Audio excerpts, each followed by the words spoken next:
This video is about exempt and complying development and what those terms mean in New South Wales planning law.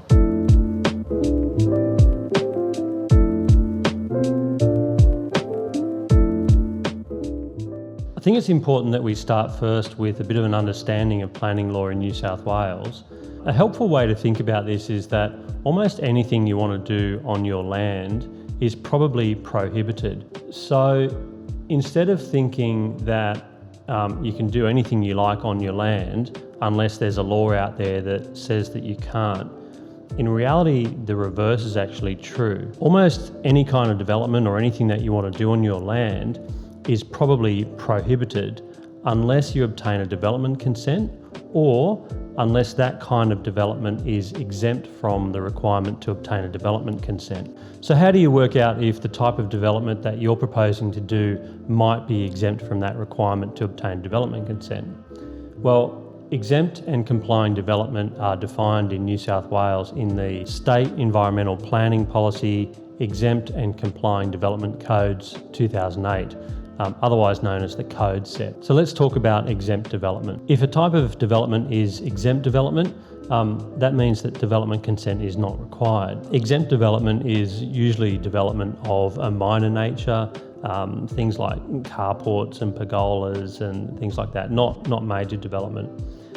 It includes things like rear decks and small buildings and some minor changes of use. However, to be exempt development, the development that you're proposing needs to meet all of the requirements in the code set for that type of development. For example, if you are proposing to build a carport, it can't be bigger than a certain size, it has to be lower than 3 metres, it can't be in a heritage area, and so on. There's quite a few requirements that it needs to meet to be exempt. Now, as long as the development meets all those requirements under the code set, it will be exempt development and development consent is not required.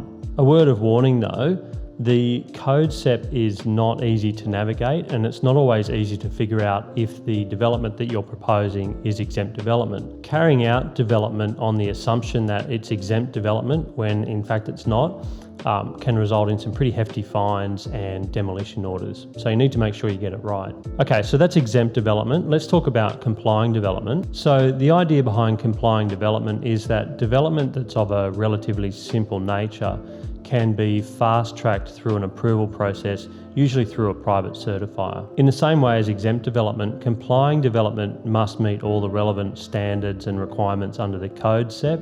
So again, you need to go back to the code set, have a look at complying development and see if the development that you're proposing meets all of those requirements. Complying development also needs to meet the deemed to satisfy provisions under the National Construction Code, which was the old Building Code of Australia. But usually your private certifier will be able to help you and check that your development does meet those standards. There are some other limitations on complying development and when it might not be able to be carried out. For example, complying development cannot be carried out on flood-prone land or bushfire-prone land or within a heritage conservation area, etc. So there's a few limitations when it might not be applicable. Okay, so that's a very quick overview of exempt and complying development under the code set. As always, it's extremely important that you engage some competent and experienced advice if you're not sure about whether the development that you're proposing might be exempt or complying development. Please make sure you check out our website for more articles like this and contact us if you need advice in this area. Okay, thanks for watching.